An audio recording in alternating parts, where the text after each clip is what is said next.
The Galactic Senate's chamber resonated with metallic laughter as Ambassador Zeftar displayed the intercepted transmissions from Earth. Holographic screens showed humans in white coats hunched over primitive equipment, scribbling equations. On actual paper. Behold, Zeftar's tentacles writhed in amusement. The advanced civilization that dares request membership in our Senate. They still use chemical propulsion. Their fastest ships barely reach 1/10 light speed. Senator Vexilian, whose crystalline form shifted colors with his emotions, glowed a deep amber of contempt. Their mathematics are elementary. They've only just discovered quantum entanglement, something our children learn in primary education.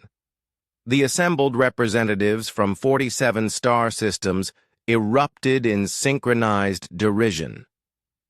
The Keth-Morians clicked their mandibles dismissively. The gaseous nebulites pulsed with superior frequency patterns. Even the stoic Titan-forged mechanical beings emitted disapproving binary sequences. Admiral Krextos, Supreme Commander of the Galactic Defense Fleet, stepped forward. His 4 arms gestured toward tactical displays, showing Earth's pathetic orbital defenses. Their weapons technology is laughable. Kinetic projectiles and primitive fusion devices. My smallest patrol ship could level their entire planet in cycles. The humans sent us a gift, Zeftar continued, producing a metallic cylinder no larger than his palm. They claim it contains their greatest scientific achievement. They call it the Hartwell Drive, named after some insignificant female researcher.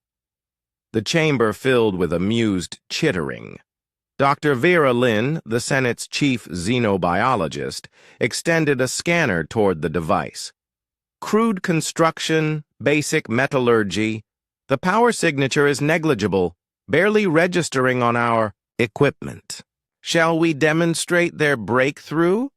Zeftar activated the device.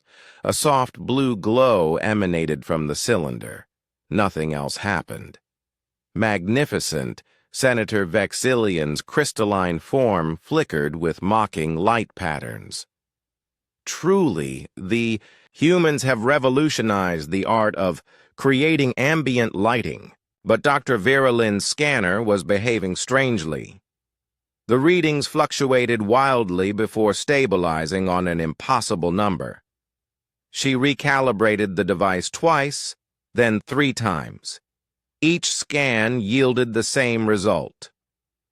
Senator, her voice carried an unfamiliar tremor. The energy reading inside this device, it's measuring at 1047 joules. The laughter died instantly. That's impossible. Admiral Krextos snatched the scanner. That's the energy output of a small star. Compressed into a handheld device, the cylinder's glow intensified slightly. Evacuate the chamber, Vera Lynn shrieked, but her words were lost as space-time itself began to warp around the device. The humans had not sent them a weapon. They had sent them a demonstration. Dr. Sarah Hartwell stood in the observation deck of Earth's newest space station, watching through quantum-entangled feeds as the Galactic Senate's home world experienced its first controlled black hole event. The cylinder, her life's work, had opened a microscopic rift in space-time, demonstrating humanity's mastery over forces the aliens considered theoretical impossibilities. Phase 1 complete, reported Captain Chen from the bridge. The aliens' communication networks are buzzing with panic frequencies. Sarah nodded grimly. The aliens had made a fatal assumption, that advanced technology always appeared advanced. Humanity's greatest strength had always been making the impossible look mundane. Nuclear weapons looked like simple metal spheres. Microprocessors resembled tiny black squares. The Hartwell Drive, capable of manipulating the fundamental structure of reality itself, looked like a flashlight. Their fleet is moving, tactical, Officer Rodriguez announced. 700 vessels approaching Earth's solar system. Estimated arrival, 6 hours. Good, Sarah smiled coldly. Deploy the grid. Across Earth's solar system, thousands of seemingly derelict satellites suddenly activated. Each one contained a Hartwell drive core, linked through quantum entanglement to form a defensive network that made the Death Star look like a child's toy. Admiral Krextos commanded the largest fleet ever assembled in galactic history. 700 ships, each capable of cracking planets, approached the Sol system with supreme confidence. Yes, the humans had surprised them with some exotic physics demonstration, but raw firepower remained the ultimate arbitrator of conflicts. Target the third planet, he commanded. Maximum bombardment pattern. Show these primitives the cost of embarrassing the Galactic Senate. The fleet emerged from hyperspace in perfect formation, weapons charging, ready to deliver overwhelming destruction. They found themselves surrounded. Space itself had become weaponized. The grid didn't just defend Earth. It had transformed the entire solar system into a reality manipulation matrix. Krextos watched in horror as his flagship's instruments registered impossible readings. The very vacuum of space was reading as denser than neutronium. Admiral. His tactical officer's voice cracked with terror. The humans. They've turned space-time itself into a weapon. The first wave of galactic ships fired their planet-killer weapons at Earth. The energy beams twisted mid-flight, curved through dimensions that shouldn't exist, and struck the attacking vessels instead. The aliens' own weapons became their destruction. Sarah Hartwell observed the battle from Earth's command center, her expression calm as mathematics itself, bent to humanity's will. The aliens had made another critical error. They had assumed that advanced meant complicated.